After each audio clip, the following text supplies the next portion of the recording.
Again, good morning. My name is Kent McCusick, the minister serving this fellowship, and my pronouns are he and him. It's good to see you here this morning in Fellowship Hall, and it's good to have all of you joining us from the comfort of your homes, that you don't have to worry about getting out of the car on a chilly walk. But it's going to be a beautiful day as we're in the days of Lent and Ramadan. In our various faith traditions, this is a very holy time of year. It's good to have you this morning. The theme for April is awakening. And this morning, our service is Awakening to Beauty. Our board welcome this morning, as he scrambles from the tech table to the podium, I welcome board member Sam Osee. Good morning and welcome. As previously mentioned, my name is Sam Osee and I serve on your fellowship board of directors. I want to thank you all for being here today and extend a special welcome to any visitors. Please join us after the service, either in person or on Zoom, for our social coffee hour, even though our coffee pots are still empty for today. In March, we transitioned back to hybrid services and in-person activities. However, we're still working our way back towards normal. Masking continues to be required for now. Hybrid Zoom services will continue for those of you who prefer to attend remotely. Thanks for continuing to keep our community safe, and please check our activity status by reading the weekly email on the website. Coffee should be returning soon. Today's a big day for the kids. It's their first day back in person since last fall. They're meeting a little ways from here at Emma McCarthy Lee Park, where the spring curriculum is all going to be outside this spring, and it's mostly focused on climate change and climate justice. My kids are excited to be running in circles with their friends again.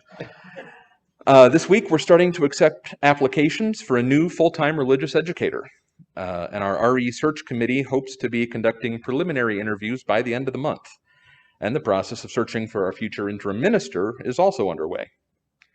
Chad Eels has built us a shiny new tech desk back there to go alongside our older one that was running sound. We now have one for video too.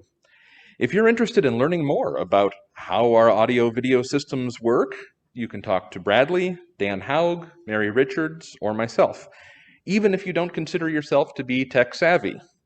We're still a bit shorthanded, and it would be great to have a few more volunteers on board.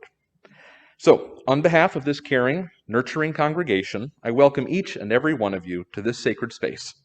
Here, we invite you into an experience of transformation, hope, renewal, and connection, which may inspire you to understand life in new ways.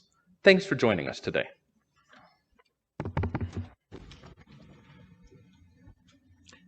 Thank you, Sam. I would just also add as an announcement that the office is going to be closed tomorrow. Bradley needs to stay home for a couple of days as his mother's funeral and celebration of life was yesterday. And he did a remarkable job offering a memorial eulogy for his mom. It was truly moving and deeply meaningful. So for those of you who have regular meetings, the timer is set on the door, so you should be able to get in. But anyway, thank you for being a little patient as we catch up administratively, supporting our incredible administrator.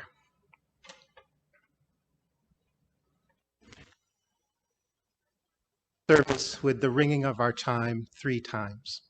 Once to wake the chime, once to open our minds, and once to open our hearts.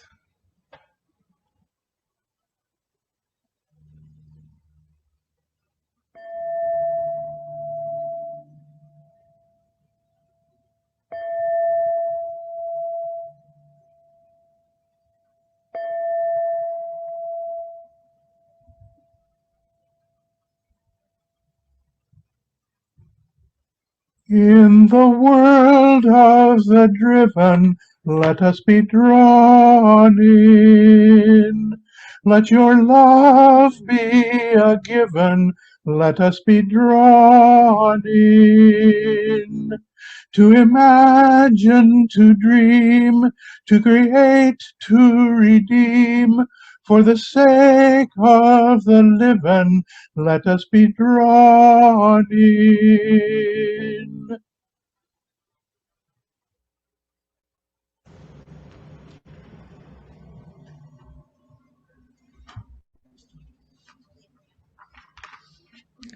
Our chalice lighting this morning is by Wendell Berry.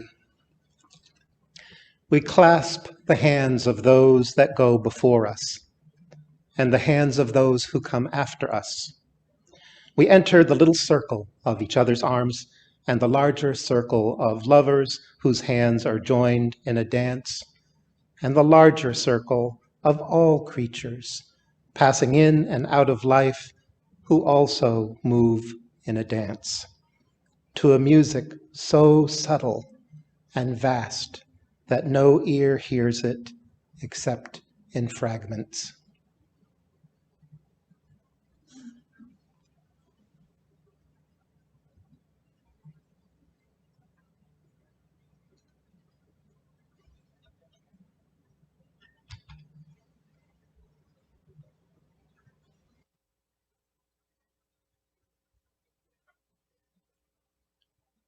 This morning, I welcome Sam Wormley, who will offer a generosity moment.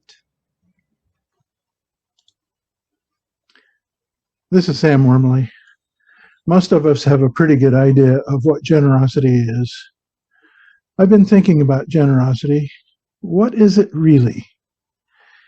Generosity comes from caring and wanting to contribute to other people, friends, neighbors, communities, and our congregation. We don't give just to support our staff and building maintenance and supplies. We give for inspiration and friendships and teaching children and provocative Sunday services and changing the world because we care. Giving makes me feel so good. So good. How can I keep from singing?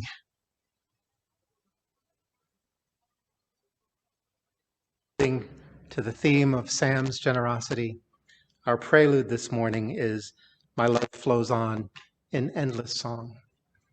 One of the things we're still moving towards is singing together, which we're not doing yet. But if you hummed quietly along, or even sung very quietly in your masks, I think that would be okay. And for those of you at home, the words will accompany the video. Please sing along. I can't wait till we can sing together and have coffee too.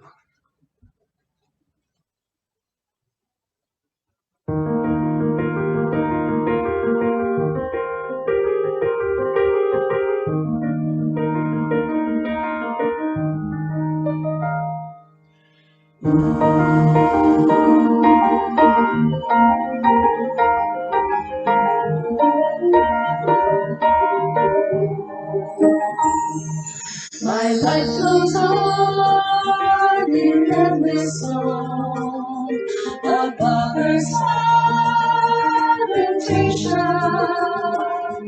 I hear the real, the far off hymn that hails a new creation. No storm can shake my inmost calm, while to that rock I'm clinging, since love prevails in heaven. How can I keep from sin?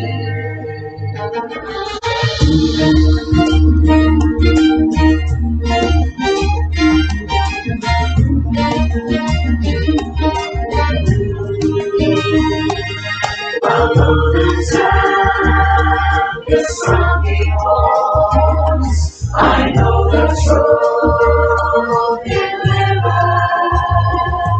And though the darkness round me falls, songs in my mind in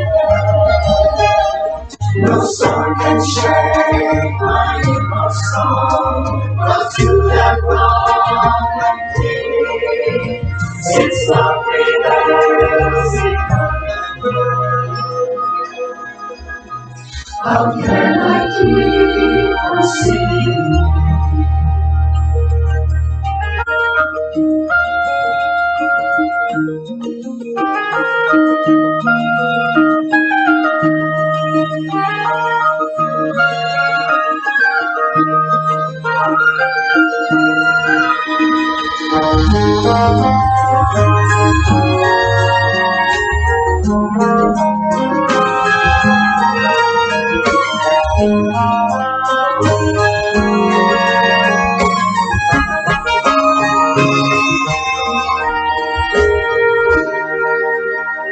I lift my eyes, the cloud grows thick. I see the blue above it, and day by day this pathway smooth. Since first I learned to love it, no storm can shake my inmost calm. I hear the music ringing.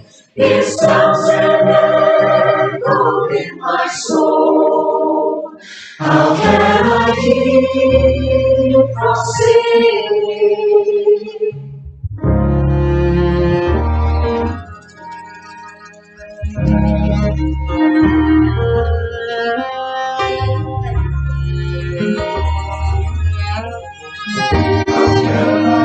keep from singing?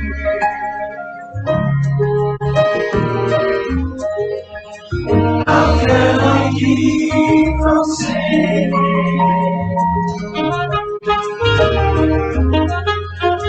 How can I keep from singing?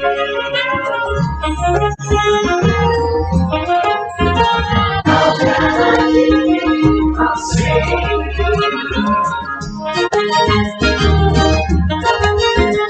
How can I keep from singing?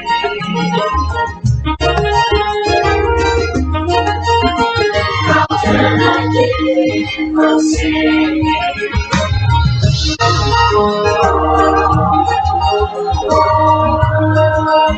Keep singing.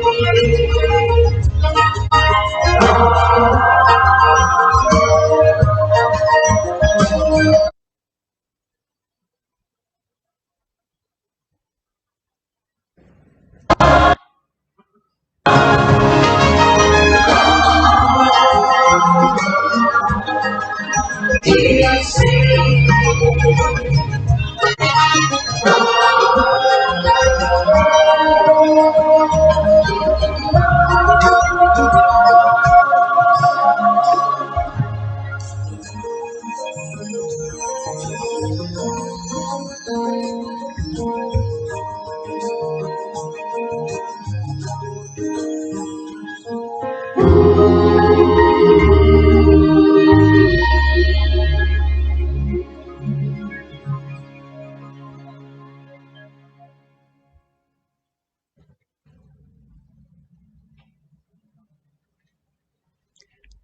Adam and Matt Pod are musicians in the New York City area and brought together 3 choirs from 3 different faith traditions for this remarkable piece.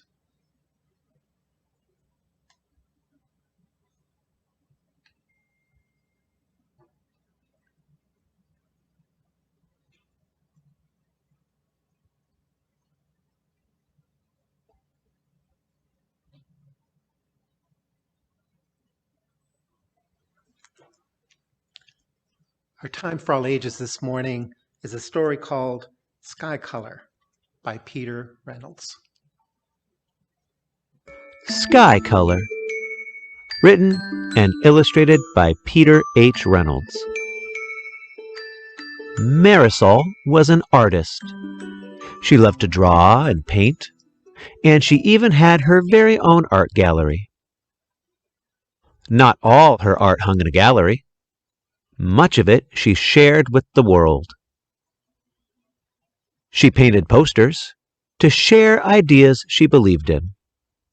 At school, Marisol was famous for her creative clothes, her box of art supplies, and her belief that everybody was an artist. Yes, Marisol was an artist through and through. So, when her teacher told the class they were going to paint a mural for the library, Marisol couldn't wait to begin. The classroom buzzed with the sound of brainstorming. The students talked and sketched. Together they made a great big drawing. Then they marched to the library. "I'll paint a fish!" "I'll paint one too!" "I'll paint the ocean!" Marisol shouted, "I'll paint the sky!" Marisol rummaged through the box of paint, but could not find any blue. "How am I going to make the sky without blue paint?" The bell rang. It was time to put their brushes down for the day. As she climbed aboard the bus, Marisol kept wondering. All the way home, she stared out the window. The sun lowered closer to the horizon. Later, at home, Marisol watched day turn into night. That night, Marisol settled into a deep dream. She drifted through a sky swirling with colors. The colors mixed, making too many to count. In the morning, Marisol stood waiting for the bus in the rain. The sky was not blue. She smiled. At school, Marisol raced to the library. She grabbed a dish and began adding colors. This one, that one. She swirled the brush to make an altogether new color. Marisol then began painting on the wall. A boy asked, "What color is that?" "That," Marisol said, "that is sky color."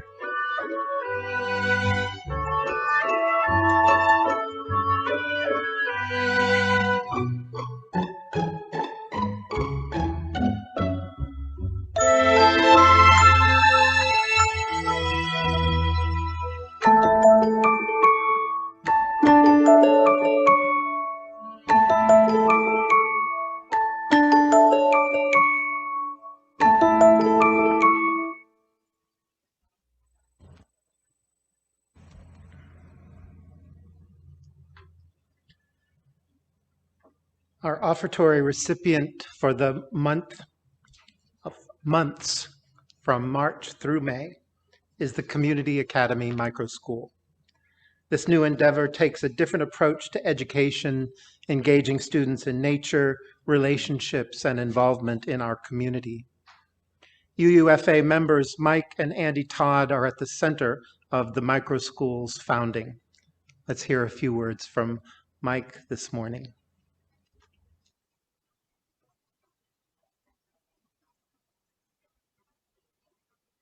We've been on this journey for quite a while. And as teachers, all teachers have been on this journey. Every day they go to the classroom, they're trying to engage kids. And it evolved into this because this gives us an ability to make some of those changes that we can't currently make in our current system for a variety of reasons. So please think about, and consider supporting the Community Academy in our work right now. The planets are aligned and we have a lot of great educators and great students and some resources that are happening right now, and it's the time. Now is the time to help and open up our micro school in the fall of 2022 to a group of students that'll just be the start of where we think education can go and what it can be for everybody on a daily basis.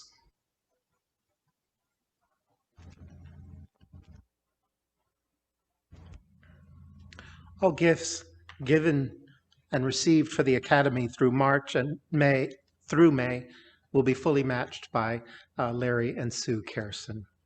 You can make your gift by visiting our website and going to the Giving tab, Or if you're in Fellowship Hall this morning, we have the basket on the right is for the Community Academy, and there is also a basket for gifts to support refugees leaving the Ukraine going into Romania. So thank you for your generosity to both of these important initiatives.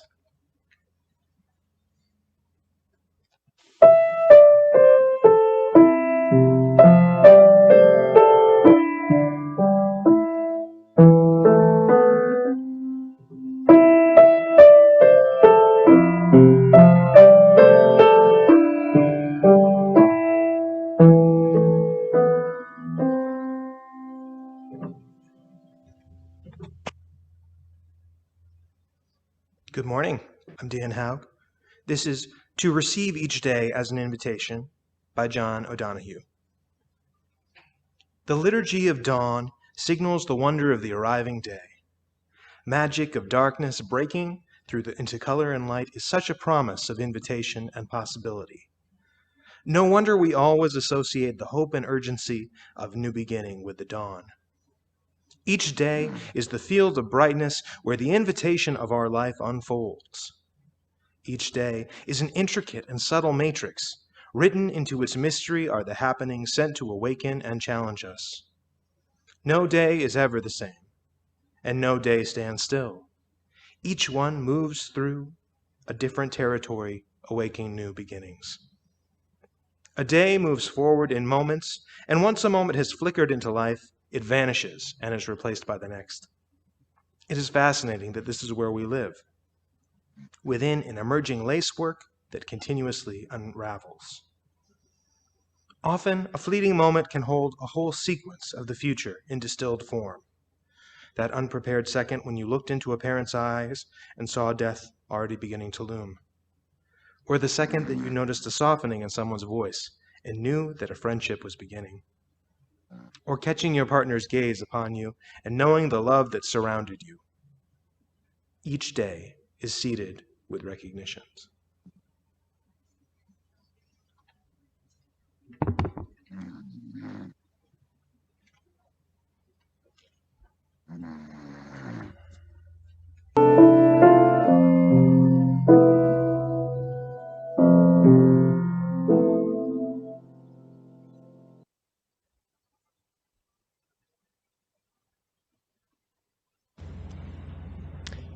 Each week we take time in our service to share milestones, significant happenings in our lives that are bringing us joy or challenge or gratitude. We do this in 2 steps in our multi-platform environment. First, the people in Fellowship Hall are invited, if you feel so moved to share this morning, to step to the microphone to your left. You can lower your mask at the microphone, introduce yourself, share your milestone, and I will light a candle for you. This is our time for sharing from Fellowship Hall.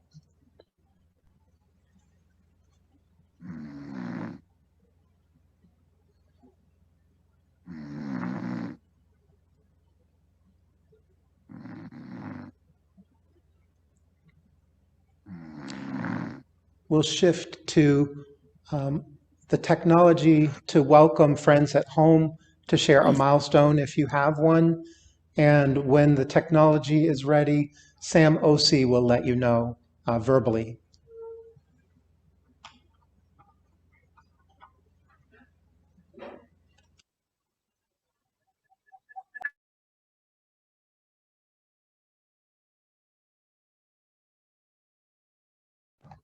All right, go ahead. I'd like to share. I would like to light a candle for my sister Wendy, who died by suicide on this day in 2004.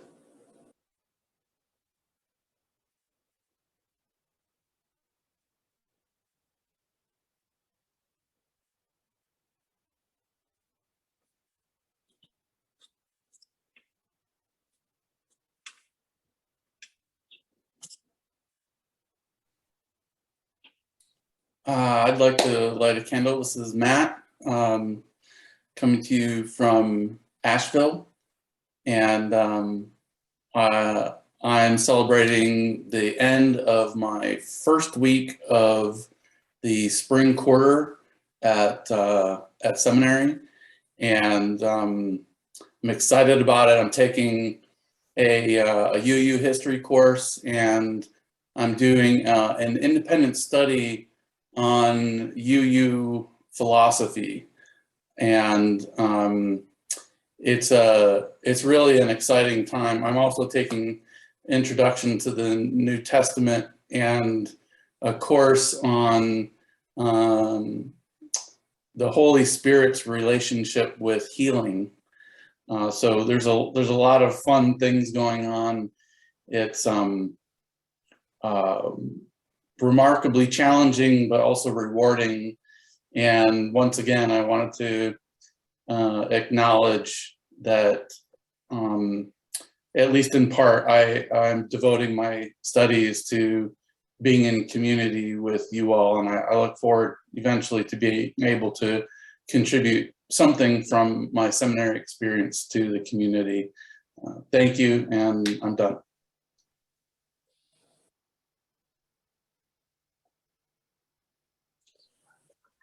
Hi, this is Ronnie Kahn, and I'd like to light a candle.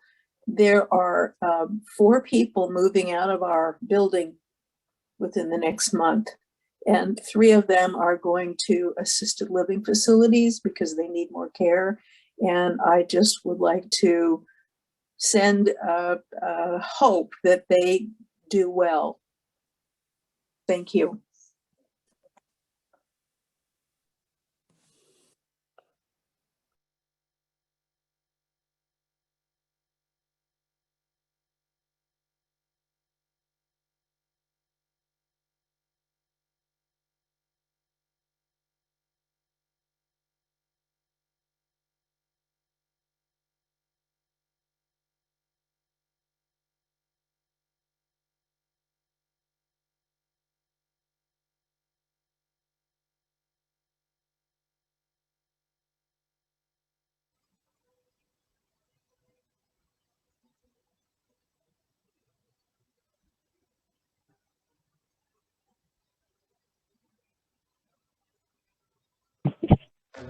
In our hearts.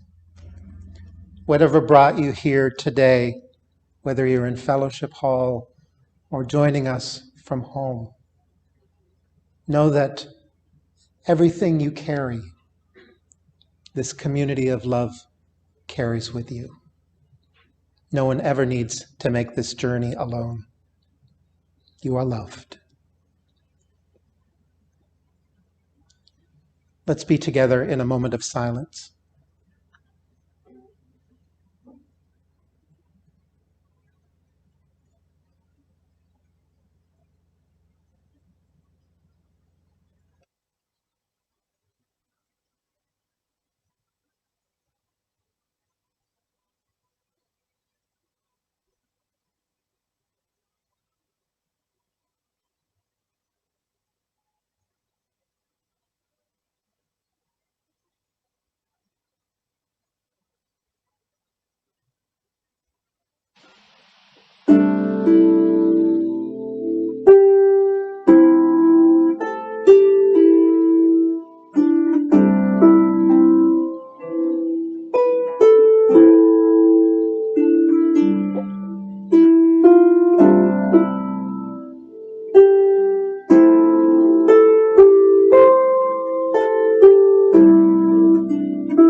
Security by William Stafford. Tomorrow we'll have an island. Before night I always find it.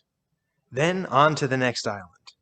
These places hidden in the day separate and come forward if you beckon. But you have to know they are there before they exist. Sometime there will be a tomorrow without any island. So far I haven't let that happen, but after I'm gone, others may become faithless and careless. Before them will tumble the wide, unbroken sea, and without any hope, they will stare at the horizon. So to you, friend, I confide my secret. To be a discoverer, you hold close whatever you find, and after a while, you decide what it is. Then, secure in where you have been, you turn to the open sea and let go.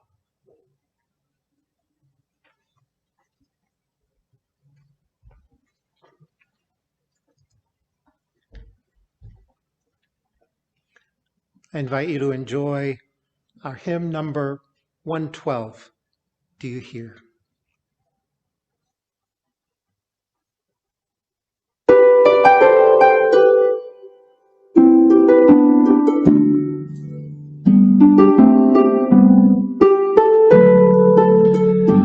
Do you hear, oh my friend, in the place where you stand, through the sky, through the land? Do you hear, in the heights on the plain, in the vale on the plain, in the sun, in the rain? Do you hear? Through the roll, through the rush, through the throng, through the crush, do you hear in the hush of your soul, hear the cry, hear what's still, hear the heart's call to will, hear a sigh, startling thrill, in your soul, from the place where you stand, to the outermost strand, do you hear, oh my friend, do you hear, all the dreams, all the dares, all the sights, all the prayers, they are yours, mine and theirs, do you hear,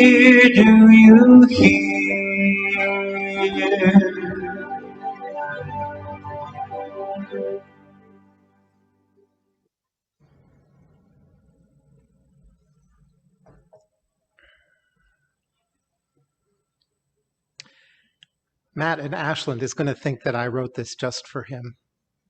But I didn't, Matt. It's for everyone. But there are some seminary references that may be meaningful to you. While I was attending seminary, I had an experience that opened my eyes and heart and moved me from a place of loss and despair to a place of wonder and hope. Beginning seminary, I believed that the focus of my studies and round-the-clock association with other emerging religious leaders would comfort my soul and develop a growing spirituality and relationship with the divine. The sheer volume and intensity of readings and assignments was stressful and overwhelming.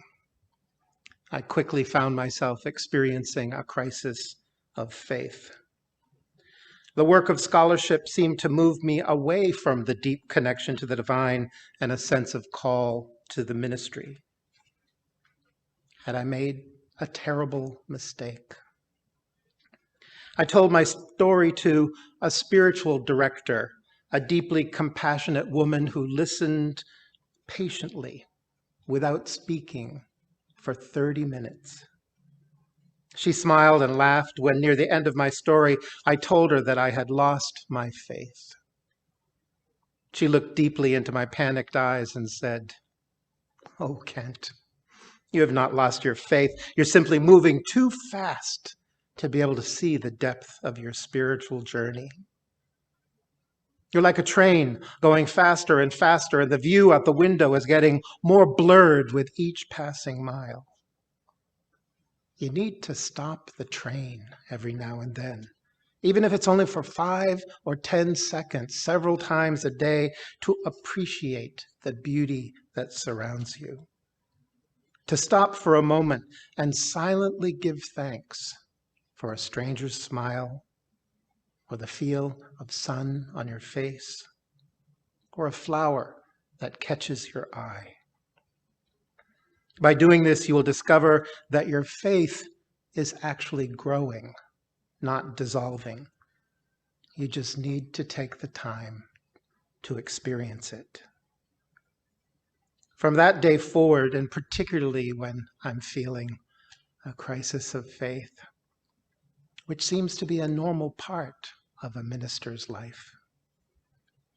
I stop periodically throughout the day to slow down my life with intention and witness a moment of beauty or kindness in the world.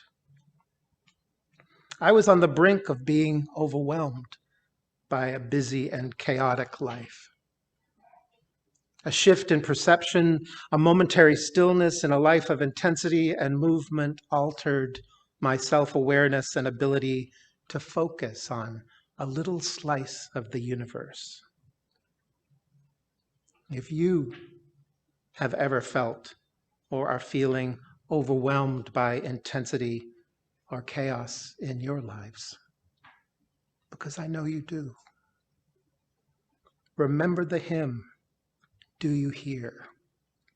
and the Wendell Berry reading, "Have you paused to listen to the music so subtle and vast that no ear hears it except in fragments? Within these fragments, do you hear all the dreams, all the dares, all the sighs, all the prayers? Have you taken the time to pay attention to the beautiful fragments of your life, the subtle and often missed music of your life? Do you pause with gratitude to witness moments of beauty in the world?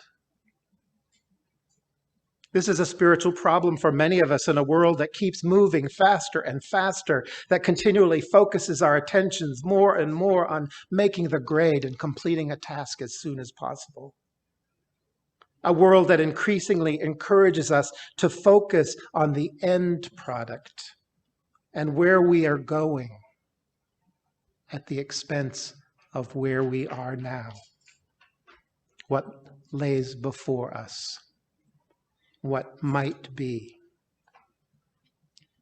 The importance of what might be, in my opinion, is the possibility of experiencing reverence in our lives, not just engaging the language of reverence, but living a life of reverence.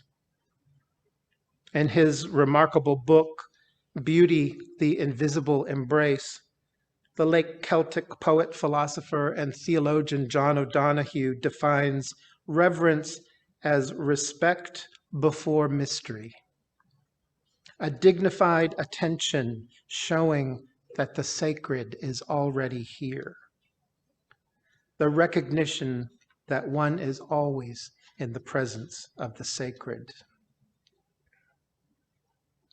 The sacred is already here. If we pause for reverence, we might discover or recognize the sacred in unknown parts of our lives.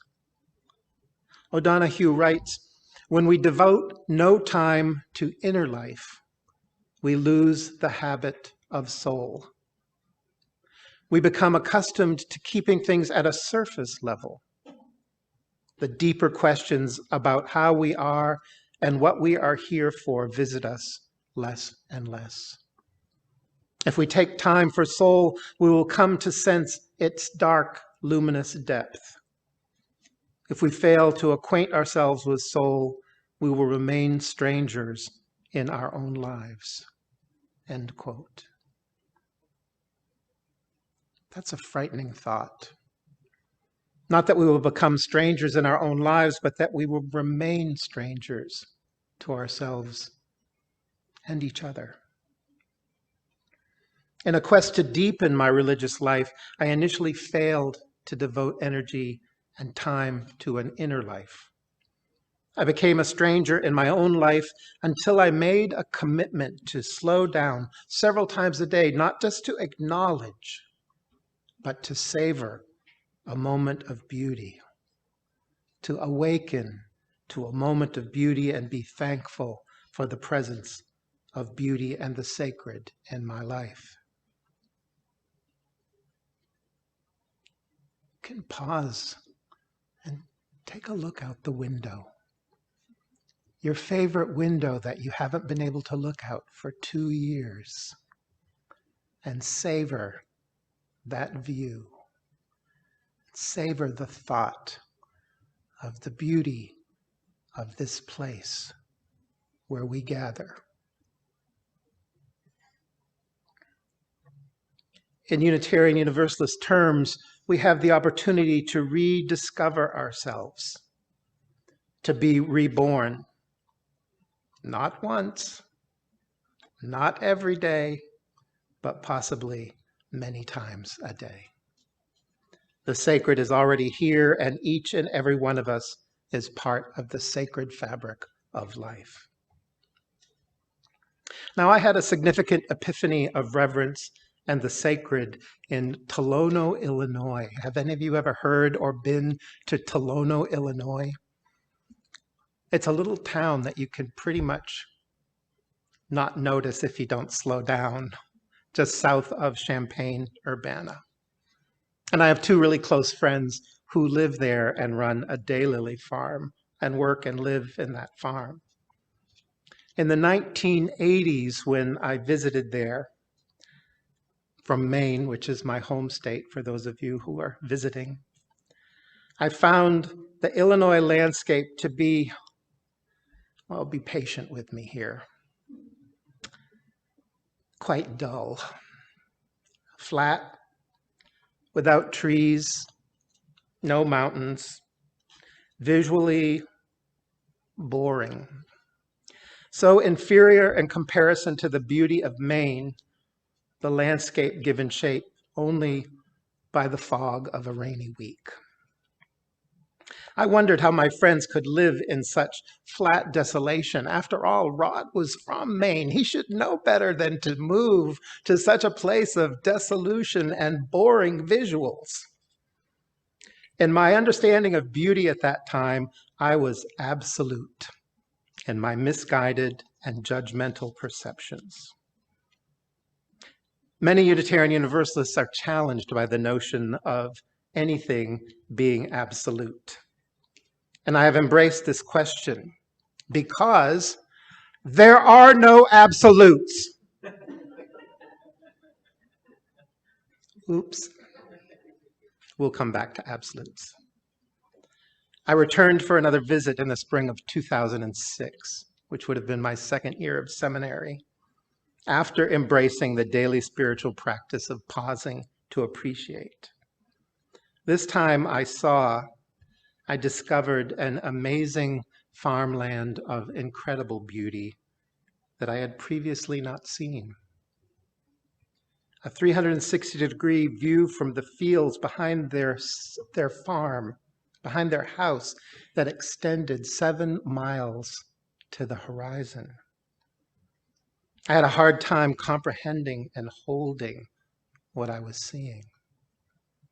I told my friend Jim, this view is so endlessly intense that it feels like my brain might collapse. The not so subtle colors of new growth and flowering plants dazzled and comforted me as the sun warmed my face. And it seemed that there might be some accuracy to the notion that one can actually watch things growing right before your eyes. The difference was astounding. While the season was indeed spring and not fall, the larger difference was in the way that I paused to embrace the sacred in that moment.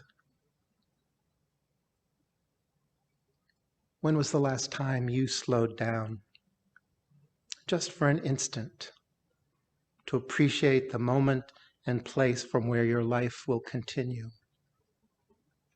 I invite you to pause for a moment and silently appreciate something beautiful that you have seen or experienced today.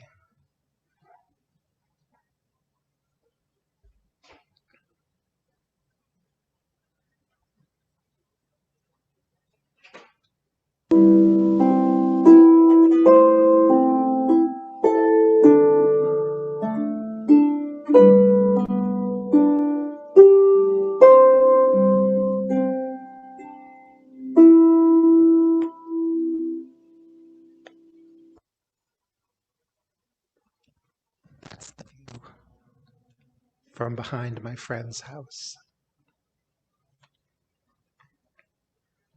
The theology of beauty has a long history.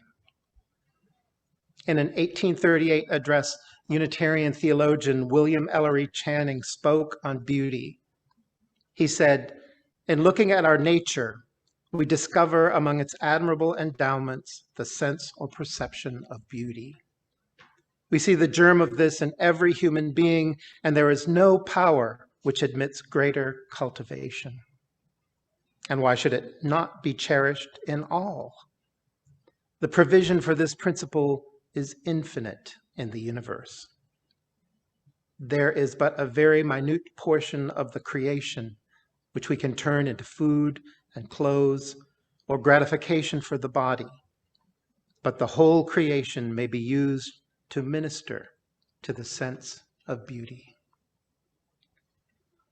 In the 5th century ancient world, Augustine found beauty to be the most powerful and life-giving experience.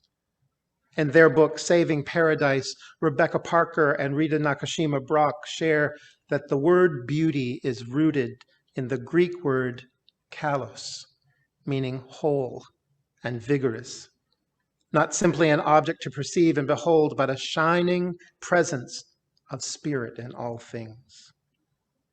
Beauty's ethical power is its ability to educe a loving orientation towards the world. It gathers into a life-giving whole all fragments of life. In that wholeness, it offers an experience of transcendence. It makes the self anew through its vulnerability to presences beyond itself. Augustine's understanding of beauty was also based in the poetics of becoming perfect. He did not share our contemporary understanding of perfection. For him, perfection was not something that is striven for or attained. Perfection was an ongoing process, an inner straining towards goodness and completion, a wonderful urgency to realize the dream of fulfillment. Everything is on its way. In essence, everything is a work in progress. The culture of perfection as a precise and flawless end product is an addictive construction in our society that limits our possibilities and contributes to feelings of woundedness, weakness, failure, negative self-worth, and self-hating behaviors. Say nothing about the chaotic relationships that develop in families, the workplace, congregations, or the world. The culture of perfection seduces us to sometimes think of ourselves as absolutely right and flawless as individuals, as a faith tradition, as a community, or as a nation. A belief in perfection has the propensity to create chaos and conflict, in my opinion, because absolute thinking moves with dominance and inflexibility. Absolute thinking does not listen. Absolute thinking is not open to new ideas and other ways of doing things. In this scenario, anyone who thinks differently is an adversary, a threat, and the possibilities for unresolved conflict are potent and real. Parker and Brock suggest that beauty as being only in the eye of the beholder is an oversimplification. They say beauty is in the relationship of the beholder to the presence that shines from the many myriad and diverse things. Taste, hearing, color, texture, or another property. When placed in relationship, they magnify one another, making each more fully present, more deeply perceived for being together. In this sense, beauty becomes an ongoing theological and relational process of creation. In the Stafford poem, Security, we are encouraged to widen our gaze during hopeless times, when we feel as though we are losing or have lost our faith. We are encouraged to look for the hidden island, knowing that it is there if we only remember to beckon it. The island is already here. The sacred is already here when we remember to pause and become a discoverer. In that act of discovery, imagination, and restorations, we may find ourselves more able to let go of chaos and the struggle for perfection and move into hopefulness, secure in the knowledge that we are enough. Remember reverence. The sacred is already here. We simply need to pause and recognize the beauty. By taking the time to view the world and each other through the lens of beauty, compassion, gratitude, and understanding, we can come closer to living all the principles of Unitarian Universalism. By doing so, we can find it possible to sustain our commitment to the hard work of justice and equality making. By doing so, we hold a brighter and inviting light of hope for each other and for the world. May it be so. Amen, and blessed be.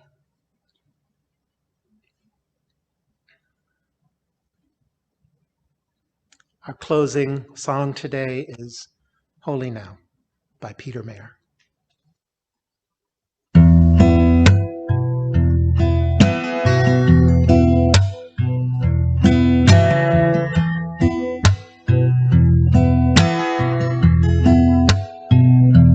When I was a boy, each week on Sunday we would go to church and pay attention to the priest, and he would read the holy word and consecrate the holy bread, and everyone would kneel and bow. Today the only difference is everything is holy now. Everything is holy now.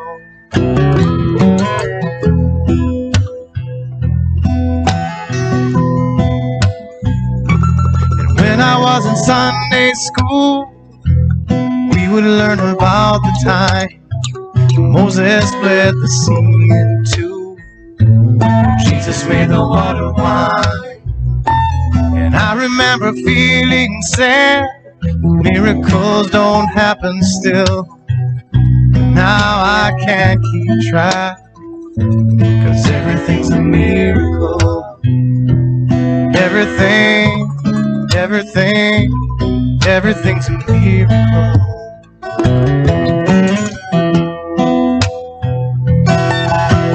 Wine from water is not so small, but an even better magic trick said anything is here at home. So challenging thing becomes not to look for miracles, but finding where there isn't one. When holy water was rare at best, it barely wet my fingertips, but now I have to hold my breath like I'm swimming in a sea of it. It used to be a world half there, heaven's second-rate hand-me-down, but I walk it with a reverent air, 'cause everything is holy now.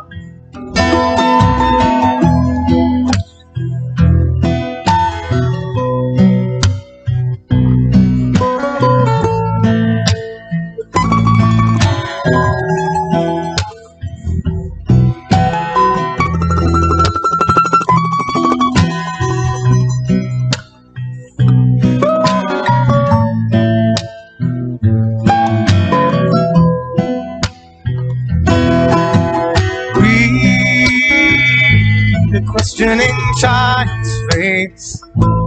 Say it's not a testament, that'd be very hard to say. See another new morning come, say it's not a sacrament, I tell you that it can't be done.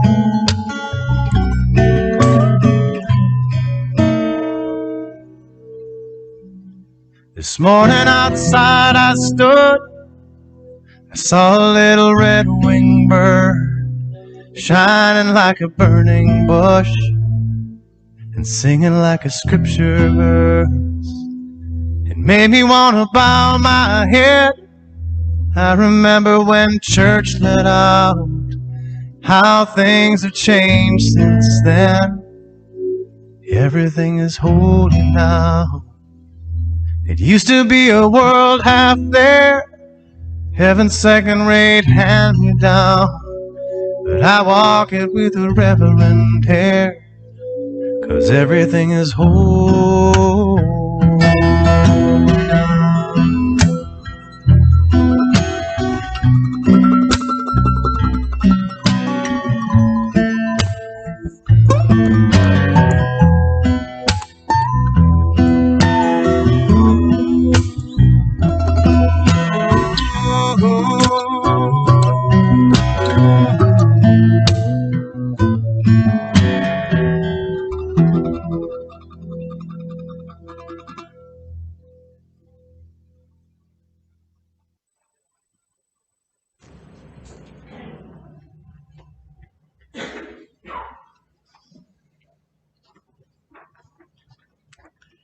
Closing words are from the hymn, Morning Has Come. A new day dawns. Wonder fills this moment shared together. The light of love here shines upon each face. May it bring faith to guide our journey home.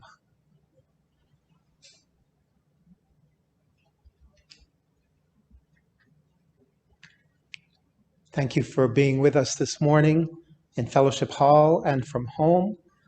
And I'd like to think that the new micro school at the Community Academy is a way of helping the next generation awaken to beauty in a way that they're not doing in traditional educational spaces. I'd also like to think that in supporting our partner church, helping refugees from Ukraine, that we are also helping others remember that there is beauty in the world, even during the worst times. And this beauty is often relational. Thank you for your generosity to both of these causes. And I wish you a good week. It's going to be warmer. And I'm really glad to see you all face to face and to have you with us from home.